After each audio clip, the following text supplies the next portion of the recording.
예수님께서 이 세상에 오셔서 십자가에 죽으시고 다시 부활하사 이제 하늘로 올라가셔서 하나님 우편에 앉아 계십니다. 뭐 어렵죠? 우리 인간의 상식으로, 우리의 머리로 도대체 이것을 어떻게 납득할까 싶습니다. 우리가 지난 시간에 보았던 것이 주님이 부활하사 하늘로 올라가셨잖아요. 하늘로 올라가셨어요. 제자들이 보는 앞에서 땅에서 이제 하늘로 올리움을 받으셨습니다. 우리가 납득하기 어렵죠. 도대체 예수님이 그럼 도대체 어디 가신 거야? 납득하기 어렵습니다. 그러나 우리는 삼층천 하늘, 하나님 계신 보좌, 그 보좌에 그의 몸과 함께 가셨다는 것을 우리가 믿습니다. 그는 우리의 유익을 위해서 하늘로 올라가셨고 또 거기에 계시며 이제 산자와 죽은 자를 심판하러 다시 오신다고 약속하셨습니다. 그의 신성은 어느 곳나 계시기 때문에 지금도 우리들과 함께 계시지만 그의 인성은 하나님 우편에 앉아 계십니다. 그래서 우리를 대신해서 하나님 앞에 우리를 위해서 대신 기도하시고 간구하시며 또한 이제 장차 우리를 주님처럼 하늘의 영광의 자리로 함께 데려가신다는 그 약속을 우리에게 보여주셨습니다. 오늘은 이제 이어지는 이야기, 사도신경에서 그 이어지는 이야기, 하나님 우편에 앉아 계심, 이것을 보고자 합니다. 사흘 만에 죽은 자 가운데서 부활하사 하늘에 오르사 하나님 보좌 우편에 앉아 계시다가, 이렇게 하나님 보좌 우편에 앉아 계시다가, 이게 이제 사도신경에 나와 있는 것인데요. 바로 그 내용을 이제 보고자 합니다. 주보에 보면 문답이 두 개로 되어 있습니다. 50번, 51번입니다. 51번. 두 개의 문답으로 되어 있습니다. 50번 봅시다. 50번 제가 문을 읽고 답은 여러분이 읽으세요. 하나님 우편에 앉아 계시다가 라는 말은 왜 덧붙였습니까?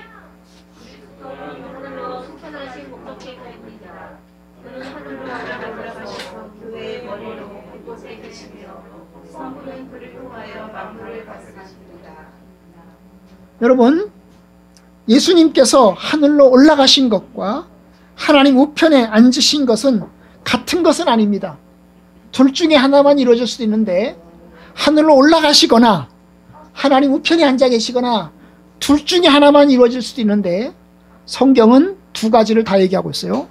하늘로 올라가시며 그리고 또한 하나님 보좌 우편에 앉아 계시다가 라고 두 가지를 다 얘기하고 있어요. 도대체 하나님 보좌 우편이 어디 있단 말인가? 어떻게 앉으셨단 말인가? 이것이 우리가 오늘 보고자 하는 것입니다. 여러분, 하나님 우편에 앉아 계신다. 앉아 계신다. 하나님 우편에. 그럼 하나님 우편이라는 게 하는 게 도대체 어디일까? 그리고 우편에 앉아 계신다고 그랬어요. 서 있다고 하지 않고 앉아 있다고 그랬어요. 도대체 앉아 있다는 게 도대체 뭘까? 이게 우리가 납득하기 굉장히 어렵습니다. 사실 여러분, 하나님은 사람이 아니십니다. 하나님은 신이십니다. 하나님은 영이십니다. 하나님은 영이시기 때문에 앉아있지도 않고요. 하나님은 영이시기 때문에요. 하나님 자리에 꼼짝없이 앉아있는 분이 아닙니다. 하나님은 어디에나 계신 분이십니다. 그런데 하나님이 앉아 계시다고 그랬어요. 하나님이 앉아 계시다.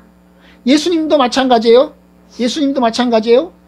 여러분, 예수님은 신이십니다. 하나님은 제3위일체의 두 번째 하나님이십니다. 이 두 번째 하나님이신 그 하나님께서 어디에나 계십니다. 그런데 신성으로는 어디에나 계셔요. 그런데 오늘 본문에 보니까 어떻게 해요? 하나님 우편에 앉아 있다는 거예요. 왼쪽도 아니고 오른쪽에 앉아 있다는 거예요. 서 있는 것도 아니고 앉아 있다는 거예요. 그러니까 이게 굉장히 어렵죠. 그럼 여러분 뭘 연상하시면 되겠어요? 하나님이 마치 사람처럼 생각하는구나. 여러분, 옛날 왕이 다스리던 통치, 우리가 이제 조선시대 드라마나 고려시대 드라마를 보면 여러분 왕이 어디에 앉아 있습니까? 왕좌에 앉아 있죠. 그죠? 왕좌에 앉아 있어요. 그리고 신하들은 어떻게 있죠? 신하들은 저 밑에 쭉 서 있어요. 그죠? 서 있습니다. 그걸 연상하시라고 말이에요. 이게 신인 동형론적 표현입니다. 하나님이 마치 신인 것처럼, 아니 사람인 것처럼 그림을 그린 거예요. 그래서 그림으로 연상하시라는 거예요. 그런데 여러분, 하나님께서 앉아 계시는데 왕이 앉아 있습니다. 왕이 앉아 있는데 여러분, 왕 옆에 또 누가 앉아 있을 때가 있어요? 가끔 보면 누가 앉아 있어요? 왕비가 앉아 있죠. 그죠? 왕비가 옆에 같이 왕 옆에 앉아 있는 것을 보게 됩니다. 또 가끔은 또 누가 앉아 있어요? 왕의 어머니가 앉아 있어요. 왕이 어리면, 왕이 너무 어리면 누가 앉아 있어요? 왕의 어머니가 이제 앉아 있어요. 그죠? 태우죠. 그죠? 왕 태우가 앉아 있는 것을 보게 됩니다. 또 누가 앉아 있어요? 왕이 앉아 있으면 또 누가 앉아 있어요? 세자가 앉아 있어요. 요새 북한에 보면, 북한에 이제 김정은인가 이게 일정을 보면 김정은 옆에 누가 앉아 있어요? 딸이 있잖아요. 그 김주애라는 딸이 딱 앉아 있잖아요. 그죠? 그러면 이제 그 장군들이 말이에요. 장군들이 무릎을 꾹 엎드려가지고 이제, 그 딸 앞에 엎드려가지고 이제 그러잖아요. 그죠? 그런 거 보시면 좋을 것 같아요. 이 북한은 완전히 왕정 국가란 말이죠. 지금도 왕정 국가예요. 김씨 왕정 국가란 말이죠. 자, 그걸 연상하시면 될 것 같아요. 그러면 하나님께서 보좌에 앉아 계시다. 그는 보좌에 앉아 계시지 않는 영이시지만 보좌에 앉아 있다고 이야기합니다. 그리고 또한 예수님께서 하늘로 올라가셔서 어때요? 하나님 보좌 우편에 앉아 계시다라고 이야기합니다. 이게 도대체 뭘 이야기하는 겁니까? 그것은 곧 오늘 요리문답에 있는 것처럼 그분이 통치자로서 영광의 자리에 올라 앉으셨음을 보여주는 거예요. 예수님께서 이 세상에 오실 때 그는 원래 하나님이셨습니다. 하나님이신 그분께서 영원 전부터 계신 그 하나님께서 사람으로 이 땅에 오셨습니다. 그리고 이 땅에서 인간으로서 고난을 받으셨고 또 삶을 사시다가 십자가에 못 박혀 죽으셨습니다. 그리고 그분께서 부활하셨습니다. 그리고 부활하신 주님께서 하늘로 올라가셨습니다. 그리고 또한 그가 어때요? 영광의 자리에 앉으셔서 그가 통치자로서 다시 이제 주님 하나님과 함께 하신다는 것입니다. 여러분, 이게 예수님께서 약속하신 거예요. 성경에서 말한 것입니다. 주님이 만물을 다스리신다, 통치하신다는 거예요. 우리가 오늘 읽은 말씀 중에서 시편의 말씀을 읽었죠. 그죠? 이 시편의 말씀을 보시면 이렇게 이야기하잖아요. 그죠? 여호와께서 그의 보좌를 하늘에 세우시고 그의 왕권으로 만유를 다스리시도다. 하나님 여호와께서 그의 보좌, 그의 자리를 하늘에 두시고 그 하늘에서 이 세상 모든 것을, 온 우주 만물을 통치하신다. 이것이 하나님께서 하신다는 거예요. 하나님께서 하신다. 그런데 바로 그 보좌에, 그 하나님 보좌에 누가 앉으셔요? 예수님께서 하나님 보좌에 앉으셨습니다. 그리고 이제 어떻게 합니까? 하나님과 함께 이 세상을 통치하고 다스리시는 겁니다.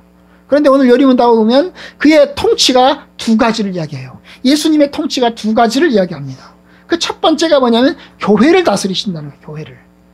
요리문답에서 보면 그는 하늘로 올라가셔서 교회의 머리로 그곳에 계시며, 교회의 머리로 그곳에 계시며, 주님이 누구를 다스려요? 교회를 다스리십니다. 교회의 머리로서 교회를 다스리세요. 여러분, 교회는 주님의 통치 아래에 운영되는 것입니다.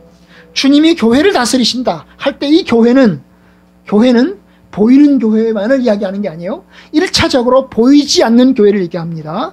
눈으로 볼 수 없는 교회, 어디에나 있는 교회. 그런데 예수 그리스도를 믿는 모든 신자들, 그 신자들이 이 세상에 있는 신자들도 있고 이미 죽어서 하나님의 보좌에, 하나님의 낙원에 들어간 신자들도 있습니다. 그 모든 신자들, 이 땅에 살아남은 신자들, 그리고 또한 죽은 이후에 지금 하나님 나라에 들어가 있는 신자들, 그 모든 신자들을 이야기하는 거죠. 그 모든 신자들 어떻게 해요? 교회의 머리로서 다스리신다는 거죠. 다스리신다는 겁니다. 주님이 교회의 통치자라는 거죠. 성경은 그리스도는 교회의 머리가 되시며 교회는 그의 몸이라고 그랬어요. 그죠? 그의 몸이라고 그랬어요. 여러분, 머리가 주님이시고 우리는 몸이라는 거죠. 주님의 교회는 머리라는 겁니다. 그래서 이제 주님의 교회는, 성도들은 머리이신 예수 그리스도의 지시를 받아서 교회는 그리스도의 뜻을 따라서 살아가고 운영해 가는 것입니다. 주님의 뜻이 뭡니까? 머리의 뜻이 뭘까요? 머리가 우리에게 뭘 원하실까요? 내가 하나님을 사랑하는 것처럼 너희들도 하나님을 사랑해라. 내가 하나님을 경외하는 것처럼 너희들도 하나님을 경외해라. 하나님을 경외하고 하나님의 뜻대로 살아가라. 이것이 주님의 교회에게 가르쳐 주시는 것입니다. 주님의 통치를 받는 교회는 주님처럼 하나님을 경외하고 하나님의 뜻대로 살아갑니다. 만약에 주님의 말씀을 무시한다면, 주님, 나는 주님의 말씀을 듣지 않겠습니다, 나는 내 뜻대로 살아가겠습니다, 그러면 그 교회는 주님의 교회가 되지 못합니다. 만약에 주님, 내가 주의 말씀을 따르지 않고 내 뜻대로 우리가 교회를 운영하겠습니다, 그렇게 한다면, 내가 내 뜻대로 인생을 살아가겠습니다, 그런다면 우리는 왕이신 그리스도를 무시하고 모독하는 것입니다. 여러분, 교회를 다스리기만 하고 통치하시기만 합니까? 아닙니다. 교회를 지켜주시고 보호해 주시기도 합니다. 사탄으로부터, 죄와 악으로부터 보호해 주시기도 합니다. 이것은 이제 다음 문항에서 보게 될 것입니다. 주님의 통치는 두 가지, 또 하나가 있는데요, 바로 세상을 통치하는 것입니다. 교회의 머리로 그곳에 계시며 성부는 그를 통하여 만물을 다스리십니다. 성부는 그를 통하여, 성부 하나님은 예수 그리스도를 통해서 만물을 다스리신답니다. 여러분, 예수님은 하나님 보좌 우편에 앉으셔서 이 세상 만물을 통치하십니다.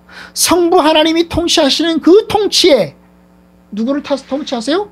예수 그리스도를 통해서 통치합니다. 여기 그를 통해서라는 말을 그림으로 연상하실 때 뭘 생각하시면 되겠어요? 세자를 통해서. 왕이 뒤쪽에 앉아있고 세자를 통해서, 세자야 네가 다스려라, 똑같은 거예요. 세자를 통해서 다스리는 거예요. 그 세자가 다스리면 어때요? 주님이 다스리는 겁니다. 그런데 여러분, 신약 성경에 보면 주님이, 이 하나님께서, 성부 하나님께서 성자 예수 그리스도를 통해서 만물을 다스리시는데, 언제까지 성자 예수 그리스도를 통해서 다스리냐 하면, 언제까지 다스리냐 하면, 이 세상 만물이 예수 그리스도의 통치 아래 들어올 때까지, 이 세상 만물이 그리스도의 통치 아래 들어올 때까지 주님께서 다스리시고, 세상 만물이 그리스도의 통치 아래 다 들어오게 되면 주님께서 그 나라를, 그 세상 만물을 성부 하나님께서 돌려드려요. 성부 하나님, 내가 이제 만물을 다 이제 내 손에 다 잡았습니다, 이제 내가 주님께 돌려드립니다, 이렇게 합니다.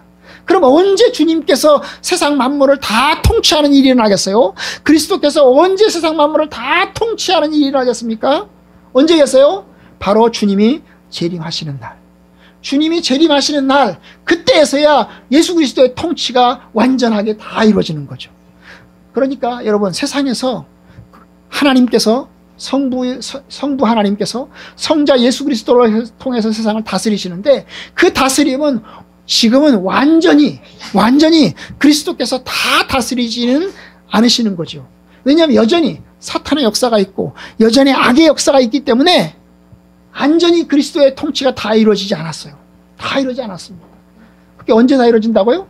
예수님이 다시 오시는 날, 주님이 다시 오시는 날 완전히 다 이루어지고, 지금은 점차 조금씩 주님의 통치가 이루어지고 있는 것입니다. 그런데 여러분, 그리스도를 모르는 사람들은, 그리스도가 통치자이신 것을 모르는 사람들은 여전히 그리스도를 멸시하고 또한 그리스도의 통치를 받아들이지 않습니다.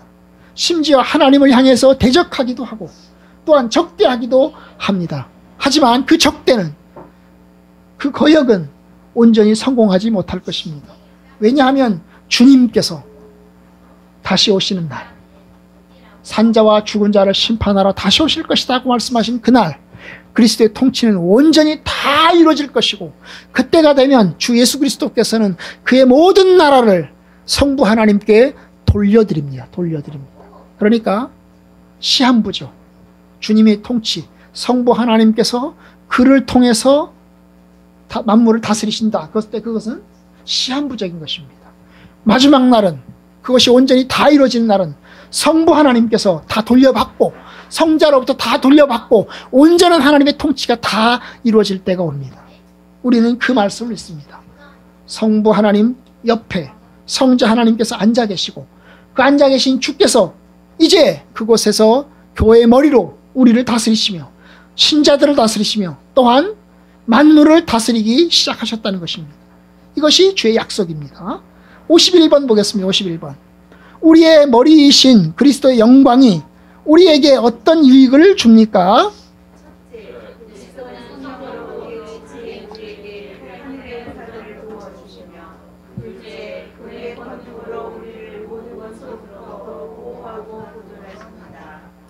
여러분 아까 말씀드렸어요. 주님은 교회의 머리가 되신다고. 신자들의 머리가 되신다고 그랬어요. 그죠? 머리가 되신다. 교회는 그의 몸이다. 주님은 우리의 머리가 되신다. 그러면 그리스도께서 우리의 머리가 되신다면 이것이 우리에게 어떤 유익을 주느냐? 주님이 우리의 머리가 되신다면, 우리의 통치자가 되시고 우리의 주님이 되시고 우리를 다스리신다면 우리 신자들에게 세상 사람들 말고 우리 신자들에게 어떤 유익을 주느냐? 이것을 우리가 이제 51번에서 보게 되는 거예요. 두 가지죠. 첫 번째, 그리스도는 성령으로 그의 지체인 우리에게 하늘의 은사들을 부어주시며, 첫 번째예요. 그리스도께서 우리들에게 뭘 주신다고요? 하늘의 은사들을 부어주신다는 거예요. 하늘의 선물들을 주신다는 거예요. 하늘의 선물들. 신자들에게 하나님께서 하늘의 선물들을 부어주신다는 거예요. 불신자들에게 주시는 게 아닙니다. 믿지 않는 사람에게 주시는 게 아니에요. 믿는 사람들에게 부어주시는 선물이 있다는 거죠. 그럼 믿는 자들에게 부어주시는 선물이 뭐겠어요? 믿는 자들에게 부어주시는 선물은 두 가지인데요. 그 하나는 예수님을 믿고 이루어지는 구원입니다. 주님이 주시는 은사, 선물은 무엇보다 구원의 은혜입니다. 주님이 부르신 자들에게 성령을 주셔서 복음 설교를 들을 때 살아나게 하시고 그의 영혼이 새롭게 깨어나게 하시고 그의 영혼이 하나님께로 향하게 하시고 그리고 또한 죄에 대해서 회개하게 하시고 그리고 마지막 날에 이제 언제요? 마지막 날에 온전히 영원한 영광의 부활로 부활시키시는 겁니다. 하나님을 아버지라고 부르게 됩니다. 세상 사람들은 하나님을 모르니 하나님을 아버지라고 부르지 않지만, 하나님을 경외하지 않지만 우리 신자들에겐 하나님의 성령을 통해서 우리가 하나님을 경외하게 하고 하나님을 부르게 하고 하나님을 의지하게 하고 하나님께 간구하게 하는 겁니다. 믿음을 갖게 하는 것입니다. 주님을 주라 고백하는 것, 이 모든 것이 성령이 주시는 선물입니다. 성령이 아니고서는 누구든지 그리스도를 주라 할 수 없느니라. 성령을 받은 자만이 예수님을 주님이라고 고백하고 주님을 의지하고 하나님을 아버지라고 부르고 하나님께 기도하는 것입니다. 이것이 하나님 주시는 선물입니다. 하나님을 아버지라고 부르며 하나님께 간구하며 하나님께 부르짖으며 하나님을 찾는 것, 이것이 하나님이 주시는 선물입니다. 양자의 영을 받았으므로 아버지와 아버지라 부르니라 하는 것처럼 하나님이 주시는 선물, 구원의 선물을 우리에게 주십니다. 아멘? 여러분들은 구원의 선물을 받았어요. 또 하나의 선물이 있습니다. 그것은 뭘까요? 하나님이 주시는 다양한 은혜의 선물입니다. 다양한 은혜의 선물. 그걸 성경으로 은사라고 합니다. 은사라고 합니다. 하나님이 다양한 은혜들을 성도들에게 주시는 겁니다.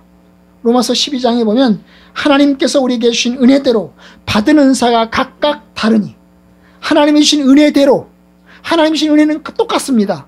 은혜는 똑같은데 어때요? 하나님이 주신 은혜는 똑같은데 은사는 각각 다양하게 주시는 겁니다.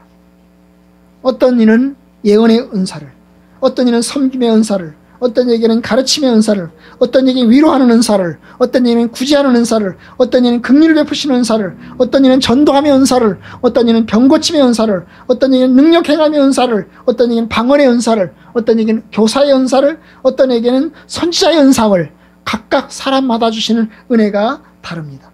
예수 믿는 사람들에게만 주시는 은혜입니다. 그게 사람마다 주시는 은혜가 다른 거죠. 각각 받은 은혜대로 주님이 주시는 선물이 다 달라요. 그 선물이 다 모아져서 주님의 교회를 세우고, 그 선물이 다 모아져서 다른 사람을 유익하게 하고, 그 선물이 다 모아져서 주님의 몸된 교회가 자라게 하는 것입니다.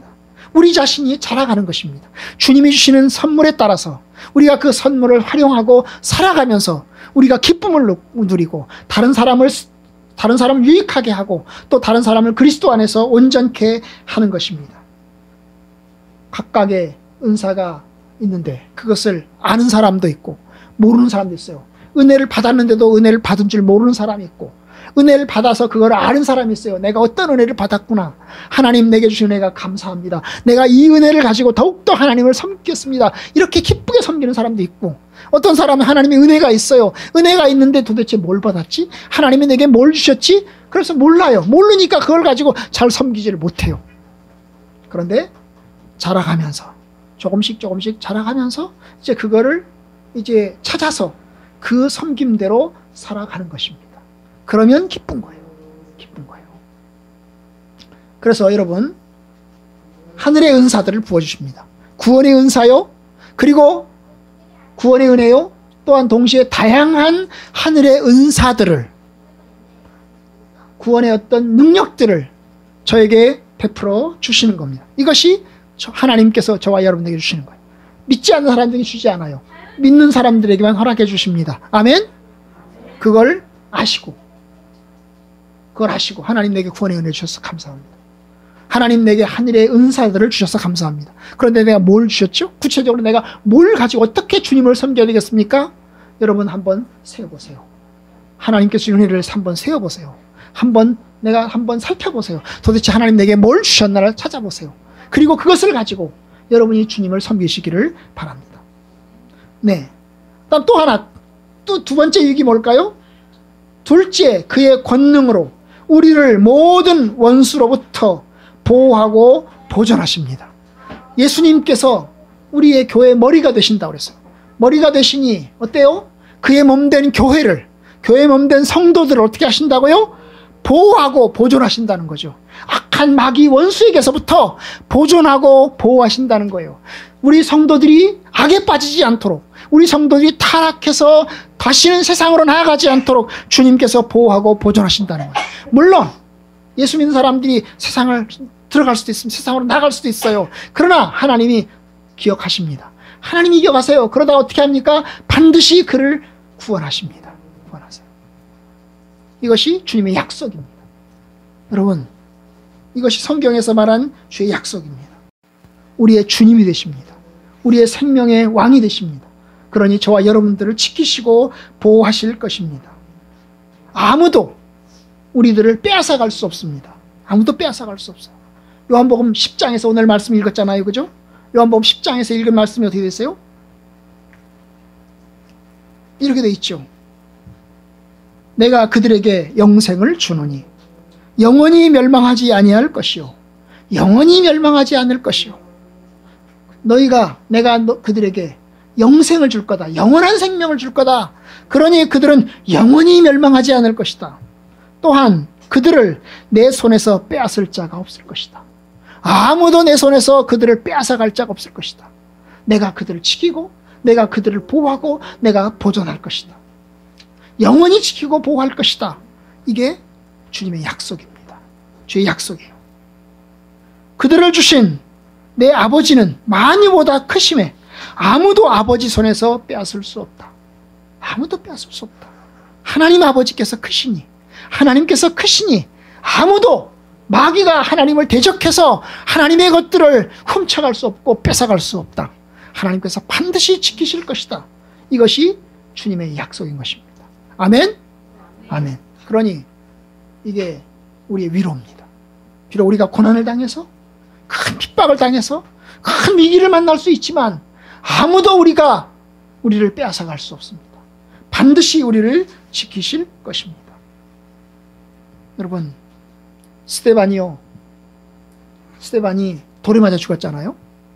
여러분, 하나님이 지키신다, 보존하신다 그러면 돌에 맞아 죽지 않아야 되는데, 하나님이 지키신다, 그러면 하나님 보호하신다 그러면 고난 당하지 말아야 되는데, 핍박도 당하지 말아야 되는데, 돌에 맞아 죽지도 말아야 되는데 라고 생각하시지 않겠어요?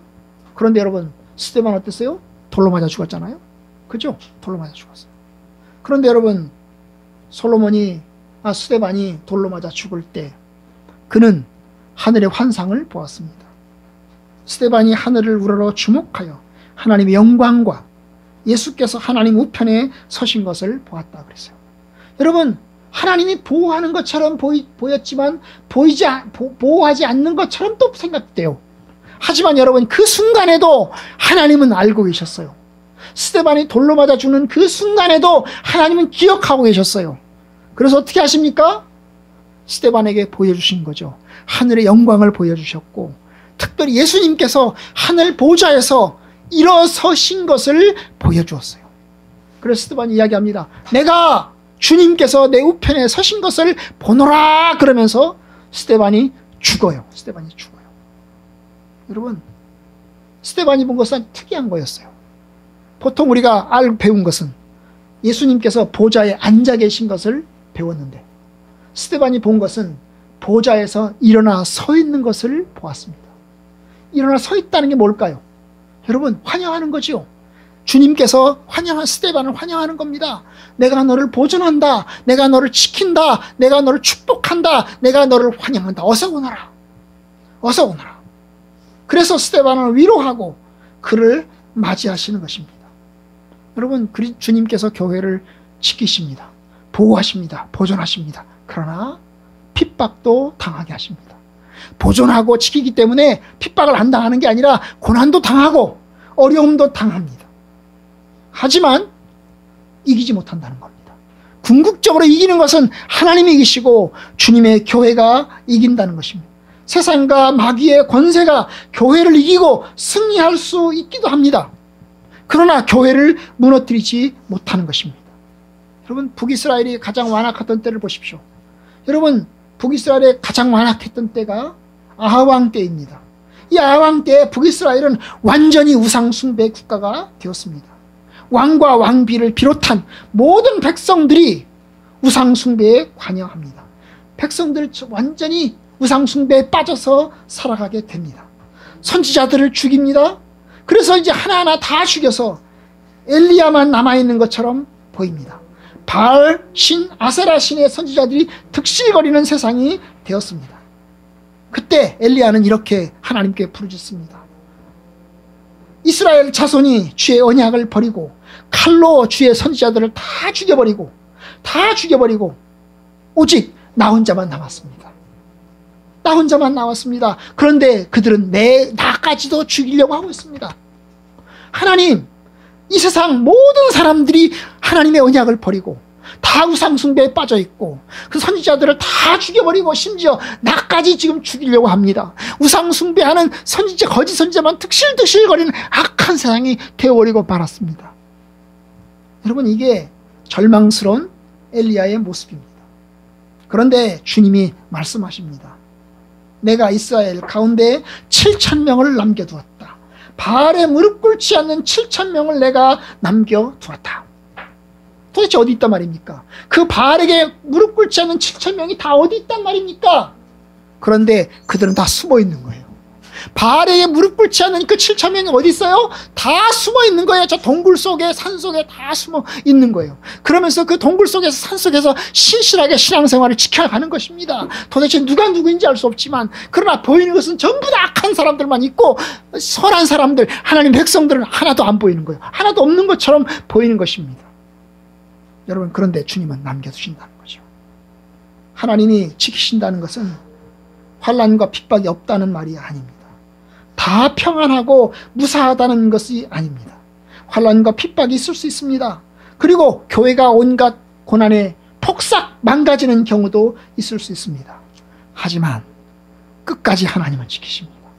주님의 교회를 보호합니다. 그의 원수들로부터 보호하고 보존하십니다. 여러분, 중국은 우리보다 먼저 선교사가 들어갔어요. 1945년까지 중국에 3,000명의 선교사가 있었습니다. 우리나라보다 훨씬 많은 선교사가 있었습니다. 그 당시에 3,000명의 선교사가 복음을 전해서 중국에 50만 명의 기독교인이 있었습니다. 그런데 여러분 아시는 것처럼 중국이 공산화됐잖아요. 그죠? 응? 여러분 장개석을 대만으로 쫓아내고 중국이 완전 공산화를 이뤘잖아요. 공산화를 이루면서 선교사 3,000명을 다 내보낸 거예요. 다 나가라! 우리나라는 선교사 필요 없다! 다 나가라! 그래서 선교사들이 다 나왔습니다. 선교사들이 나오면서 그들이 눈물을 흘렸습니다. 하나님, 우리 선교사가 나가면 어떻게 이들에게 복음을 전할 수 있겠습니까? 도대체 어떻게 복음을 전할 수 있겠습니까? 그러면서 그들은 눈물 흘리면서 그들이 나와야만 했습니다. 그리고 드디어 1945년 공산화 되었습니다. 기독교 인구가 아무것도 없는 것처럼 보였습니다. 그런데 여러분, 하나님이 남긴 사람이 얼마나 됐을까요? 지금 중국의 기독교인이 얼마나 됩니까? 중국의 기독교인이 얼마 돼요? 1억 정도 됩니다. 얼마나 된다고요? 1억 정도 됩니다. 중국의 기독교인 1억 정도 됩니다. 점점 기독교 인구는 늘어나고 있습니다.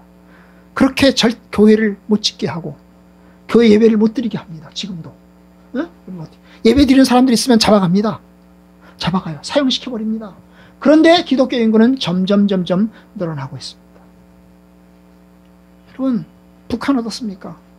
북한 역시 마찬가지죠. 1945년에 여러분 김일성이가 북한으로 들어왔습니다. 김일성이가 들어와서 북한에 있는 모든 기독교인들을 말살시키는지 보였어요. 많은 기독교인들이 대거 남쪽으로 내려왔습니다. 북쪽에 남아있는 기독교인들은 전부 다 하나하나 다 죽임을 당해 가고 있었습니다. 도대체 여기서 어떻게 복음 전도가 이루어지겠습니까? 선교사가 어떻게 들어갈 수 있겠습니까? 어떻게 전도가 일어날 수 있겠습니까? 그런데 지금 북한의 기독교 인구는 약 30만 명 된다고 합니다. 30만 명이요. 그 30만 명의 교인들을, 여러분, 그들은 지하교회 사람들입니다. 그들은 변변한 성경책조차 없습니다. 변변한 성경책조차 없어요. 변변하게 이렇게 넓은 공간에서 이렇게 좋게 예배드리지도 못합니다. 그들은 그야말로 3명씩 4명씩 숨어서 몰래 산속에서 동굴에서 몰래 예배를 드립니다. 주님이 남겨놓으신 이 7,000명의 군사들처럼 북한의 지하교회에 30만 명이 있습니다. 하나님께서 이들을 통해서 여러분, 북한의 교회가 조금씩 세워지고 있습니다. 북한에 신학교가 있어요? 북한에 목사님 양성하는 학교가 있어요? 없습니다. 그런 거 없어요. 그런 거 없습니다. 그렇지만 여러분, 조금씩 믿는 신자들이 신앙의 끈을 따라서 계속해서 신앙을 이어가고 있습니다. 내가 저희에게 영생을 주노니 영원히 멸망치 아니할 터이요 그들을 내 손에서 빼앗을 자 없느니라. 하나님께서 반드시 지켜주신다는 겁니다. 하나님이 지키십니다. 주님의 교회를 지키십니다. 여러분, 이것이 교회 역사입니다. 2000년의 교회 역사입니다. 2000년의 교회 역사 동안에 어떤 곳에서는 부흥이 일어나서 엄청나게 많은 신자들이 늘어났다가 여러분, 완전히 어떤 때는요, 씨가 말려가지고 예수 믿는 사람이 하나도 없는 듯한 그런 시대로 전락하기도 합니다.